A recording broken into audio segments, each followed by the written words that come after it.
രാഷ്ട്രീയത്തിൽ തിരഞ്ഞെടുപ്പുകൾ വരും പോകും. ജയവും തോൽവിയും അതിന്റെ ഭാഗമാണ്. എന്നാൽ ഒരു ജനാധിപത്യ സമൂഹത്തിൽ ഏറ്റവും കൗതുകകരമായ കാഴ്ച എന്താണെന്ന് വെച്ചാൽ, ഒരു വലിയ തിരഞ്ഞെടുപ്പ് തോൽവിക്ക് ശേഷം രാഷ്ട്രീയ പാർട്ടികൾ അതിനെ എങ്ങനെയാണ് സമീപിക്കുന്നത് എന്നതാണ്. കേരളത്തിലെ ഇപ്പോഴത്തെ രാഷ്ട്രീയ സാഹചര്യം ശ്രദ്ധിക്കുന്ന ഏതൊരാൾക്കും മനസ്സിലാകുന്ന ഒരു കാര്യമുണ്ട്. CPM നേരിട്ട ഈ വലിയ തിരിച്ചടിയുടെ കാരണങ്ങൾ എന്തൊക്കെയാണെന്ന് ഈ നാട്ടിലെ സാധാരണ വോട്ടർമാർക്ക് കൃത്യമായി അറിയാം. എന്നാൽ അത് സ്വന്തം നേതാക്കളെ മാത്രം ബോധ്യപ്പെടുത്താൻ വലിയ പാടാണെന്നതാണ് ഇപ്പോഴത്തെ ഏറ്റവും വലിയ യാഥാർത്ഥ്യം. തോൽവിക്ക് ശേഷവും തിരുത്തലുകൾക്ക് തയ്യാറാകാതെ കസേരകൾ ഉറപ്പിക്കാൻ മുകളിലിരിക്കുന്ന നേതാക്കൾ ശ്രമിക്കുമ്പോൾ താഴെത്തട്ടിൽ അണികൾക്കിടയിൽ കടുത്ത അമർഷവും തല്ലുമാണ് ഇപ്പോൾ നടക്കുന്നത്. എന്താണ് യഥാർത്ഥത്തിൽ CPM പാർട്ടിക്കുള്ളിൽ സംഭവിക്കുന്നത്? എന്തുകൊണ്ടാണ് അണികൾ നേതാക്കൾക്കെതിരെ തിരിയുന്നത്?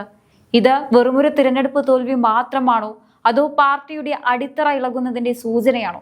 നമുക്ക് വിശദമായി പരിശോധിക്കാം. നമ്മൾ ആദ്യം ചർച്ച ചെയ്യേണ്ടത് ഈ കസേര കളിയെ കുറിച്ചാണ്. സാധാരണ രീതിയിൽ ഒരു ഭരണമുന്നണിക്ക് കനത്ത തിരിച്ചടി ഉണ്ടാകുമ്പോൾ അതിന്റെ ഉത്തരവാദിത്തം ഏറ്റെടുത്ത് നേതൃത്വത്തിൽ മാറ്റങ്ങൾ വരാറുണ്ട്. എന്നാൽ ഇവിടെ എന്താണ് സംഭവിച്ചത്? തിരഞ്ഞെടുപ്പ് ഫലം വന്ന് ഇത്രയും ദിവസമായിട്ടും കപ്പൽ മുങ്ങിയാലും ക്യാപ്റ്റൻ കസേര വിടില്ല എന്ന കടുത്ത വാശിയിലാണ് നേതൃത്വം മുന്നോട്ട് പോകുന്നത്. നിയമസഭയിൽ പ്രതിപക്ഷ നേതാവ് സ്ഥാനത്ത് പിണറായി വിജയൻ തന്നെ തുടരുമെന്ന പോളിറ്റ് ബ്യൂറോ തീരുമാനം കേന്ദ്ര കമ്മിറ്റി അംഗീകരിച്ചു കഴിഞ്ഞു. എന്നാൽ ഈ തീരുമാനം പുറത്തു വന്നതോടെയാണ് താഴെത്തട്ടിലുള്ള അണികൾക്കിടയിൽ പുകഞ്ഞിരുന്ന കനൽ പരസ്യമായ വൻ പൊട്ടിത്തെറിയായി മാറിയത്. അതിന്റെ ഏറ്റവും വലിയ ഉദാഹരണമാണ് ചാലക്കുടി ഏരിയ കമ്മിറ്റി യോഗത്തിൽ കണ്ടത്. സ്വന്തം പാർട്ടി നേതാക്കളുടെ മുഖത്തു നോക്കി അണികൾ ചോദിക്കുകയാണ്, പിണറായി വിജയന്റെ ശൈലിയാണ് പാർട്ടിയെ തകർത്തത്, അദ്ദേഹം പ്രതിപക്ഷ നേതാവ് സ്ഥാനത്തിന് പോലും അർഹനല്ല എന്ന്. ഒന്ന് ആലോചിച്ചു നോക്കൂ.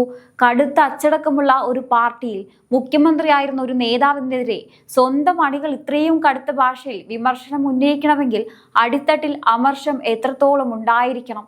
അദ്ദേഹത്തിന്റെ കടുത്ത വാക്കുകളും ജനങ്ങളെ അകറ്റി നിർത്തുന്ന കടക്ക് പുറത്ത് പോലുള്ള ശൈലികളുമാണ് സാധാരണ വോട്ടർമാരെ പാർട്ടിയിൽ നിന്നും പൂർണ്ണമായി അകറ്റിയതെന്ന് അണികൾ വിശ്വസിക്കുകയാണ്. ഇനി എറണാകുളത്താകട്ടെ മുൻമന്ത്രി P. രാജീവിനെതിരെയും അണികൾ കടുത്ത വിമർശനവുമായി വാളെടുത്ത് നിൽക്കുകയാണ്. ഈ ധാർഷ്ട്യം നിറഞ്ഞ ശൈലി മാറ്റാതെ മുന്നോട്ടു പോകാൻ കഴിയില്ലെന്നാണ് അണികൾ നൽകുന്ന ശക്തമായ മുന്നറിയിപ്പ്. ഇനി നമുക്ക് പാർട്ടിയുടെ സംഘടനാ തലപ്പത്തേക്ക് വരാം. സംസ്ഥാന സെക്രട്ടറി MV ഗോവിന്ദനെ കുറിച്ചാണ് അണികൾക്ക് കടുത്ത വിമർശനമുള്ളത്. ചാലക്കുടിയിലെ കമ്മിറ്റിയിൽ അണികൾ തുറന്നടിച്ച് പറഞ്ഞത്, സങ്കീർണമായ രാഷ്ട്രീയ വിഷയങ്ങളിൽ അങ്ങ് ചാനലുകളിൽ വന്ന് പറയുന്ന തിയറികൾ പ്രതിപക്ഷത്തിനല്ല, പാർട്ടിയുടെ മെമ്പറായ ഞങ്ങൾക്ക് പോലും മനസ്സിലാകുന്നില്ല എന്നാണ്. ഇത് വളരെ ഗൗരവമുള്ള ഒരു കാര്യമാണ്. മാർക്സിസവും ഡയലക്റ്റിക്കൽ മെറ്റീരിയൽസും ഒക്കെ പറഞ്ഞ് അണികൾക്ക് പോലും തിരിയാത്ത വലിയ വലിയ തിയറികൾ നേതാക്കൾ എയർ കണ്ടീഷണർ മുറികളിൽ ഇരുന്ന് വിളമ്പുമ്പോൾ സാധാരണ വോട്ടർമാർ ചിന്തിക്കുന്നത് ഇവർ തങ്ങളിൽ നിന്ന് എത്രയോ അകലെയാണെന്നാണ്. യഥാർത്ഥത്തിൽ സംഭവിച്ചത് എന്താണെന്ന് വെച്ചാൽ, ജനങ്ങളുടെ ഇടയിൽ ജീവിച്ചിരുന്ന പഴയ നേതാക്കളിൽ നിന്ന് മാറി ഇന്നത്തെ നേതാക്കൾ എയർ കണ്ടീഷണർ കാറുകളിലും മുറികളിലും ഒതുങ്ങിപ്പോയി. അതുകൊണ്ട് തന്നെ താഴെത്തട്ടിലുള്ള ജനങ്ങളുടെ പൾസ് എന്താണെന്ന് അറിയാൻ ഇവർക്ക് സാധിക്കുന്നില്ല. KK ശൈലജയെയും K. രാധാകൃഷ്ണനെയും പോലുള്ള സാധാരണക്കാരുമായി അടുത്തു നിൽക്കുന്ന ജനപ്രിയ നേതാക്കളെ പാർട്ടിയിൽ ഒതുക്കി നിർത്തി ജനങ്ങളെ വെറുപ്പിക്കുന്ന ശൈലിയുള്ളവർക്ക് മുൻഗണന നൽകുമ്പോൾ ജനങ്ങൾ ബാലറ്റിലൂടെ മറുപടി നൽകും. ഈ യാഥാർത്ഥ്യം ഉൾക്കൊള്ളാൻ നേതാക്കൾ ഇപ്പോഴും തയ്യാറാകുന്നില്ല എന്നതാണ് വലിയ തമാശ. ഒരു രാഷ്ട്രീയ പ്രസ്ഥാനത്തിന്റെ ഏറ്റവും വലിയ കരുത്ത് എന്ന് പറയുന്നത് അതിന്റെ അണികളുടെയും ജനങ്ങളുടെയും വിശ്വാസമാണ്. ആ വിശ്വാസത്തിനാണ് ഇപ്പോൾ വലിയ കോട്ടം തട്ടിയിരിക്കുന്നത്. ചാലക്കുടിയിൽ നിന്ന് പുറത്തു വരുന്ന വാർത്തകൾ അണികളെ പോലും ലജ്ജിപ്പിക്കുന്നതാണ്. തിരഞ്ഞെടുപ്പ് പ്രവർത്തനങ്ങൾക്കായി പാവപ്പെട്ട ജനങ്ങളും അണികളും തങ്ങളുടെ കയ്യിൽ നിന്ന് പിരിവിട്ടുകൊടുത്ത തിരഞ്ഞെടുപ്പ് ഫണ്ട് ഏരിയ സെക്രട്ടറി ചിലവഴിച്ചു എന്നാണ് അണികൾ ഇപ്പോൾ പരസ്യമായി ആരോപിക്കുന്നത്. വെയിലത്ത് നടന്ന് വോട്ട് ചോദിക്കുന്ന അണികളെ വെറും വോട്ട് പിടുത്തക്കാരായി മാത്രം കണ്ട് ജനങ്ങൾ നൽകുന്ന ഫണ്ട് നേതാക്കൾ വകമാറ്റി ചിലവഴിച്ചാൽ താഴെത്തട്ടിൽ പാർട്ടിയോട് ആർക്കാണ് ആത്മാർത്ഥത ഉണ്ടാവുക? ഈ സാമ്പത്തിക ചതി പാർട്ടിയുടെ വലിയൊരു തകർച്ചയിലേക്കാണ് വിരൽ ചൂണ്ടുന്നത്. വിമർശനങ്ങളൊക്കെ പാർട്ടിക്കുള്ളിൽ നടന്നിട്ടുണ്ട് എന്നത് വസ്തുതയാണ്. പക്ഷേ ഏതെങ്കിലും ഒരു വ്യക്തിക്ക് നേരെയാണ് വിമർശനം എന്നത് വെറും മാധ്യമ സൃഷ്ടിയാണ് എന്നാണ് ഇപ്പൊ പറയുന്നത്. ഇതാണ് നേതാക്കളുടെ സ്ഥിരം അടവ്. എന്ത് വീഴ്ച പറ്റിയാലും എന്ത് തെറ്റ് സംഭവിച്ചാലും അത് തിരുത്താൻ തയ്യാറാകാതെ കുറ്റം മുഴുവൻ മാധ്യമങ്ങളുടെ തലയിൽ കെട്ടിവെക്കുക. പിണറായി വിജയനും MV ഗോവിന്ദനും വ്യക്തികളല്ലേ? അവർക്കെതിരെ അണികൾ സംസാരിച്ചത് മാധ്യമങ്ങൾ ഉണ്ടാക്കിയതാണോ? ജനങ്ങൾക്ക് വോട്ട് ചെയ്യാൻ തോന്നാത്തതിന്റെ കാരണം മാധ്യമങ്ങൾ വന്ന് പറഞ്ഞതല്ല. കേരളത്തിലെ സപ്ലൈകോയിൽ സാധനങ്ങളില്ലാത്തതും നിത്യോപയോഗ സാധനങ്ങളുടെ വിലക്കയറ്റവും പാവപ്പെട്ടവന്റെ ശമ്പളവും ക്ഷേമ പെൻഷനും മാസങ്ങളായി മുടങ്ങിക്കിടക്കുന്നതുമൊക്കെ ഈ നാട്ടിലെ സാധാരണ ജനങ്ങൾ അനുഭവിച്ചറിയുന്ന യാഥാർത്ഥ്യങ്ങളാണ്.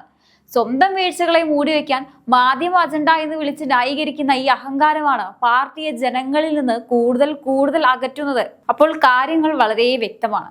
വരാനിരിക്കുന്ന ജൂൺ 5 സംസ്ഥാന സെക്രട്ടേറിയറ്റ് യോഗത്തിലും തുടർന്ന് നടക്കാൻ പോകുന്ന തിരുത്തൽ വിഷയത്തിൽ വലിയ ചർച്ചയാകുമെന്ന കാര്യത്തിൽ സംശയമില്ല. എന്നാൽ പ്ലീനം വിളിച്ചതുകൊണ്ടോ റിപ്പോർട്ടുകൾ തയ്യാറാക്കിയതുകൊണ്ടോ മാത്രം കാര്യമില്ല. ജനങ്ങളെ വെല്ലുവിളിക്കുന്ന ഈ അഹങ്കാരവും ധാർഷ്ട്യവും നിറഞ്ഞ ശൈലി മാറ്റിയില്ലെങ്കിൽ, ജനങ്ങളുടെ പൾസ് അറിഞ്ഞ് പ്രവർത്തിക്കാൻ തയ്യാറായില്ലെങ്കിൽ അടുത്ത തവണ ഈ അവശേഷിക്കുന്ന വോട്ട് കൂടി ഇല്ലാതാകുമെന്ന് നേതാക്കൾ മനസ്സിലാക്കുന്നത് നന്നായിരിക്കും.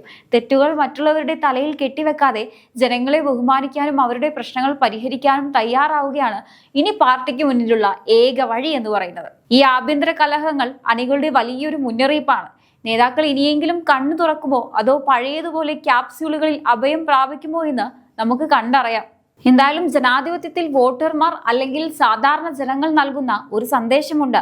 ആ സന്ദേശം കൃത്യമായ സമയത്ത് മനസ്സിലാക്കാൻ സാധിക്കാത്തതാണ് ഏതൊരു വലിയ പ്രസ്ഥാനത്തിന്റെയും പതനത്തിന് തുടക്കം കുറിക്കുന്നത്. ചരിത്രം പരിശോധിച്ചാൽ നമുക്കൊരു കാര്യം വ്യക്തമാവും. ലോകത്തെ എത്ര വലിയ ശക്തിയായിരുന്നാലും, എത്ര കടുത്ത അച്ചടക്കമുള്ള സംഘടനയായിരുന്നാലും ജനങ്ങളുടെ പൾസ് എന്താണെന്ന് തിരിച്ചറിയാൻ മടിക്കുമ്പോൾ അവർക്ക് വലിയ തിരിച്ചടികൾ നേരിടേണ്ടി വന്നിട്ടുണ്ട്. കാലം മാറുമ്പോൾ ജനങ്ങളുടെ ചിന്താഗതികളും മാറും, അവരുടെ ആവശ്യങ്ങളും മാറും. ആ മാറ്റങ്ങളെ ഉൾക്കൊള്ളാൻ മുകളിൽ ഇരിക്കുന്നവർ തയ്യാറായിരിക്കുകയും തങ്ങൾ ചെയ്യുന്നതെല്ലാം ശരിയാണെന്ന അമിതമായ ആത്മവിശ്വാസത്തിൽ മുന്നോട്ട് പോകുകയും ചെയ്യുമ്പോൾ താഴെ തട്ടിലുള്ളവർക്ക് അത് വലിയ നിരാശയാണ് സമ്മാനിക്കുന്നത്. ഇപ്പോൾ നമ്മൾ ഏറ്റവും പ്രധാനമായി ചർച്ച ചെയ്യേണ്ടത് പാർട്ടിക്കുള്ളിലെ ഈ ആഭ്യന്തര കലഹങ്ങളും പൊട്ടിത്തെറികളും ഇനി എവിടെ വരെ പോകും എന്നതാണ്. ഇതുവരെ നമ്മൾ കണ്ടത് വെറുമൊരു തുടക്കം മാത്രമാണോ അതോ ഇതിലും വലിയൊരു രാഷ്ട്രീയ സ്ഫോടനത്തിലേക്കാണോ കാര്യങ്ങൾ നീങ്ങുന്നത്? ഈ ചോദ്യങ്ങൾക്കുള്ള ഉത്തരം അടിത്തട്ടിലെ അണികളുടെ ഇപ്പോഴത്തെ പ്രതികരണങ്ങളിൽ തന്നെയുണ്ട്. ഒരു കാര്യം നമ്മൾ കൃത്യമായി മനസ്സിലാക്കണം. മുൻപൊക്കെ പാർട്ടിക്കുള്ളിൽ എന്തെങ്കിലും പ്രശ്നങ്ങളോ അതൃപ്തിയോ ഉണ്ടായാൽ അത് 4 ചുവരുകൾക്കുള്ളിൽ ഒതുക്കി തീർക്കുന്ന ഒരു രീതി ഉണ്ടായിരുന്നു. നേതാക്കൾ പറയുന്നത് എന്തും വിഴുങ്ങുന്ന, ചോദ്യം ചോദിക്കാൻ മടിച്ചിരുന്ന ഒരു വിഭാഗം അണികളായിരുന്നു മുൻപുണ്ടായിരുന്നത്. എന്നാൽ ഇന്ന് പണ്ട് പറയാൻ മടിച്ച കാര്യങ്ങൾ പോലും സ്വന്തം നേതാക്കളുടെ മുഖത്ത് നോക്കി അണികൾ തുറന്നു പറയുകയാണ്. ഭയമില്ലാതെ വളരെ പരസ്യമായി തന്നെ അവർ തങ്ങളുടെ അമർഷം രേഖപ്പെടുത്തുന്നു. എന്തായാലും ഈ ഒരു വിഷയത്തെക്കുറിച്ചുള്ള നിങ്ങളുടെ അഭിപ്രായങ്ങൾ തീർച്ചയായിട്ടും കമന്റ് ബോക്സിൽ രേഖപ്പെടുത്തുക. മറ്റൊരു വിഷയമായി വീണ്ടും കാണാം. നന്ദി.